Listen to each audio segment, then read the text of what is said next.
अष्टावक्र गीता अध्याय 14वां। श्री जनक कहते हैं, जो स्वभाव से ही विचार शून्य है और शायद ही कभी कोई इच्छा करता है, वह पूर्व स्मृतियों से उसी प्रकार मुक्त हो जाता है जैसे कि नींद से जागा हुआ व्यक्ति अपने सपनों से। जब मैं कोई इच्छा नहीं करता, तब मुझे धन, मित्रों, विषयों, शास्त्रों और विज्ञान से क्या प्रयोजन है। साक्षी पुरुष रूपी परमात्मा या ईश्वर को जानकर मैं बंधन और मोक्ष से निरपेक्ष हो गया हूँ और मुझे मोक्ष की चिंता भी नहीं है। आंतरिक इच्छाओं से रहित, बाह्य रूप में चिंता रहित आचरण वाले, प्रायः मत्त पुरुष जैसे ही दिखने वाले प्रकाशित पुरुष अपने जैसे प्रकाशित पुरुषों द्वारा ही पहचाने जा सकते हैं। आंतरिक इच्छाओं से रहित, बाह्य रूप में चिंता रहित आचरण वाले, प्रायः मत्त पुरुष जैसे ही दिखने वाले प्रकाशित पुरुष अपने जैसे प्रकाशित पुरुषों द्वारा ही पहचाने जा सकते हैं। अध्याय 14वां समाप्त।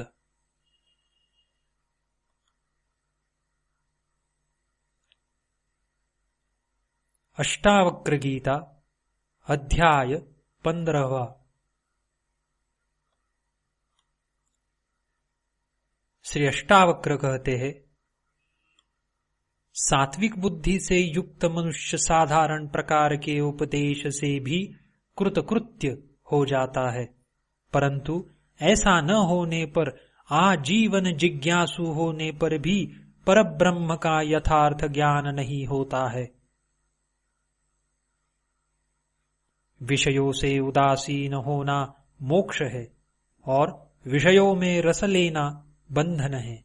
ऐसा जानकर तुम्हारी जैसी इच्छा हो वैसा ही करो।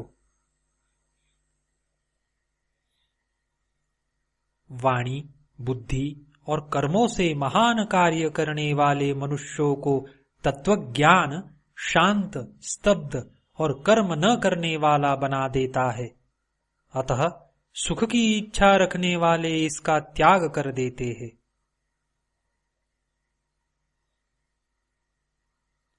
न तुम शरीर हो और न यह शरीर तुम्हारा है, न ही तुम भोगने वाले अथवा करने वाले हो। तुम चैतन्य रूप हो, शाश्वत साक्षी हो, इच्छा रहित हो, अतः सुखपूर्वक रहो।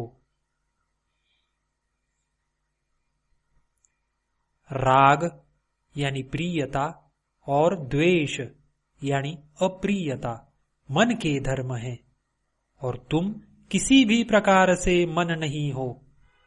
तुम कामना रहित हो, ज्ञान स्वरूप हो, विकार रहित हो, अतः सुखपूर्वक रहो।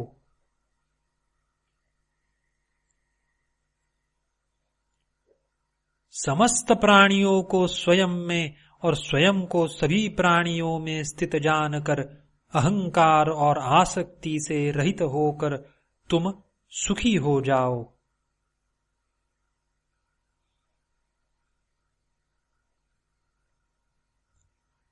इस विश्व की उत्पत्ति तुमसे उसी प्रकार होती है जैसे कि समुद्र से लहरों की, इसमें संदेह नहीं है। तुम चैतन्य स्वरूप हो, अतः चिंता रहित हो जाओ। हे प्रिय, इस अनुभव पर निष्ठा रखो, इस पर श्रद्धा रखो। इस अनुभव की सत्यता के संबंध में मोहित मत हो। तुम ज्ञान स्वरूप हो, तुम प्रकृति से परे और आत्म स्वरूप भगवान हो।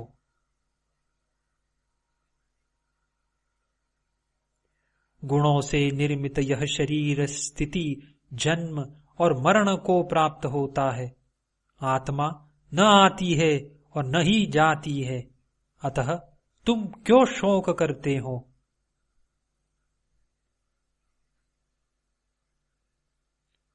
यह शरीर सृष्टि के अंत तक रहे अथवा आज ही नाश को प्राप्त हो जाए, तुम तो चैतन्य स्वरूप हो, इससे तुम्हारी क्या हानि या लाभ है?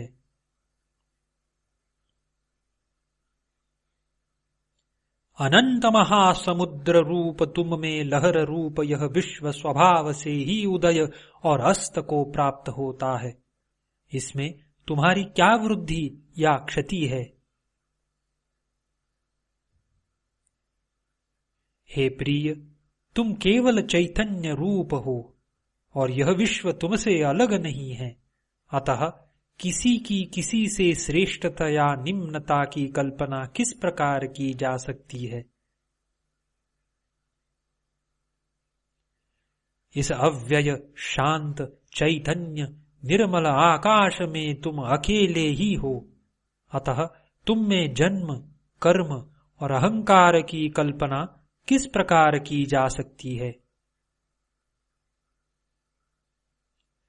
तुम एक होते हुए भी अनेक रूप में प्रतिबिंबित होकर दिखाई देते हो।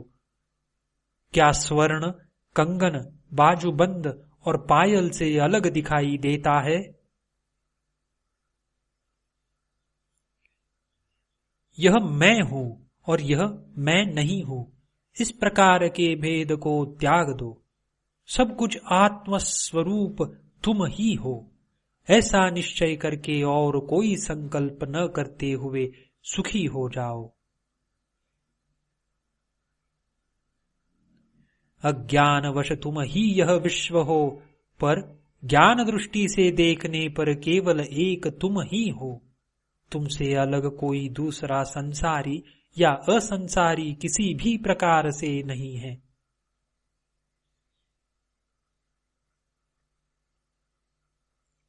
यह विश्व केवल भ्रम यानी स्वप्न की तरह असत्य है और कुछ भी नहीं, ऐसा निश्चय करो। इच्छा और चेष्टा रहित हुए बिना कोई भी शांति को प्राप्त नहीं होता है।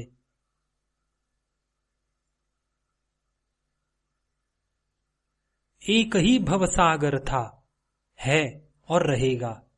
तुम में न मोक्ष है और न बंधन। आप्तकाम होकर सुख से विचरण करो।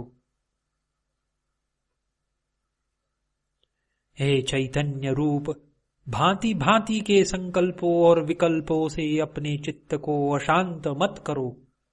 शांत होकर अपने आनंद रूप में सुख से स्थित हो जाओ।